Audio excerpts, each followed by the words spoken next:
ሰላም ሰላም እንዴት አመሻችሁ እንደናችሁ አሁን ወሳኝ የሆነ መረጃ ይዤላችሁ መጥቻለሁ በጣም ልብ አንጠልጣይና ልብ አሙቅ የሆነ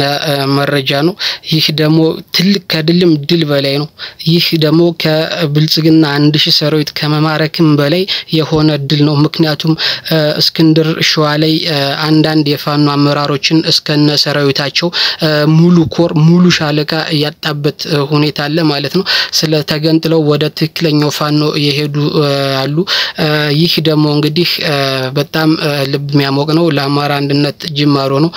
ስለዚህ አሁን በዚህ ሁኔታ የአማራ አንድነት አንድ ለምን አልሆኑም ለምትሉት እንግዲህ እነዚህ እንደዚህ የሚገቡት ኃይሎች እንግዲህ ለወደፊት ጥያቄ አንደኛ ስልጣን የሆነ ቦታ የሚፈልግ ይኖራል አቅም ያለው ይኖራል ስለዚህ አሁን ወደ አንድ መጣው አመራር ቢመርጡ እነዚህ ገብተው ደግሞ እንግዲህ ከነስክንድር የሚወጡት ኃይሎች እንግዲህ ለምን የሚል ጥያቄ እንዳንገባ መጀመሪያ በርሳቸው ተቧር ነው ብለው የሚል አስተሳሰብ ሊኖር ይችላል መጀመሪያ እነሱ በቀስ ወሳኝ የሚባሉ አመራሮች መጣው መሳተፍና የሚጠቅም አመራር መመረጥ አለበት ሁለተኛ ደግሞ ለአማራ የሚጠቅም አንድ የሆነ በአማራ ፋኖ ብቻ የሚመራ አድርግ ሲባል የሚያደርግ አታድርግ ሲባል የሚያደርግ እንግዲህ የሚዲያ ተቋም መገንባት አለበት ልክ እንደ አማራ ፋኖ እንደሚባለው እንደመገሚለውን እንደ መገንባት እንደምንፈልገው ሁሉ የአማራ የሚዲያ ተቋም የሚዲያ ሰራዊት የሚል ደግሞ መቋቋም አለበት ማለት ነው ከዛ በኋላ አንድ ለመሆን ቀርላል ነው አንድ ሆኖም የስም ማጥፋት ዘመቻ በጠላት አክቲቪስት ቢከፈት እንኳን ይህ የሚዲያ ተቋም የመጋፈጥና አፉን የማዘጋት ጠላትን የማንበርከክ አቅም ይኖራል ፋኖቻችንም ከመከፋፈል ይድናሉ ማለት ነው ነገር ግን አሁን ተመሳሳይ ወጥ የሆነ የሚመራ በዘፈቀደ የማይመራ ተቋም ከተመሰረተ ግን ምንም አይነት ዘመቻ ፈት ከአንድነቱ ወደ ኋላ የሚጎትተው አንዳችም ኃይል አይኖርም ማለት ነው ነገር ግን አሁን በዚህ ሁኔታ ወደ አንድ ከሄዱ ግን በጣም ለጠላት ኃይል በጣም ክፍት በፕሮፓጋንዳ እርስ በርስ በማጋጨት በማለየት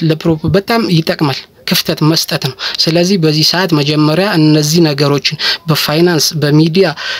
በጣም ወሳኝ ስለሆኑ ያሉትን ኃይሎች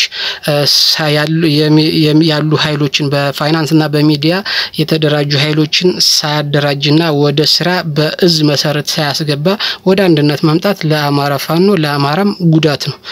አንድነቱ ላይ በጣም አሁን አንድ የሆኑት ከተለያዩ ካሁን በኋላ አንድ አይሆኑ መተማመን ይጠፋል ምክንያቱም አሁን በሚተማመኑበት ደረጃ ይሄን ያህል እየተማመኑ አንዲት ክፍተት አንዲት የስም ማጥፋት ዋጋ ያስከፍላል ስለዚህ መጀመሪያ ይሄ ለስም ማጥፋትና ለሚዲያ ፕሮፓጋንዳ የጠላት ኃይል ሲያውለው የጠላትን ኃይል ወገቡን የሚቆርጥ የሚዲያ የዲጂታል ሚዲያ ሰራዊት መቋቋም አለበት ከአንድነቱ በፊት ማለት ነው ያ ሲሆን በምንም ኃይል ገብቶ ሰብሮ እንትን ሊል አይችልም ማለት ነው ስለዚህ ይህ መሆን አለበት በዚህ ሁኔታ መቀጠል አለበት እንጂ በስሜትነት ለምን እንዳልሆኑም ማለት መቆም አለበት ስራቸውን ራሳቸው ያቃሉ ስለዚህ የነሱን ተግዳሮት ያቃሉ ምክንያቱም የማይንቀሳቀስ ተቋም ገንብቶ ነው ወደዚህ መምጣት ያለበት እንጂ አሁን ዝም ብሎ ከሌ ሆነ የሚባልበት አይነት አይደለም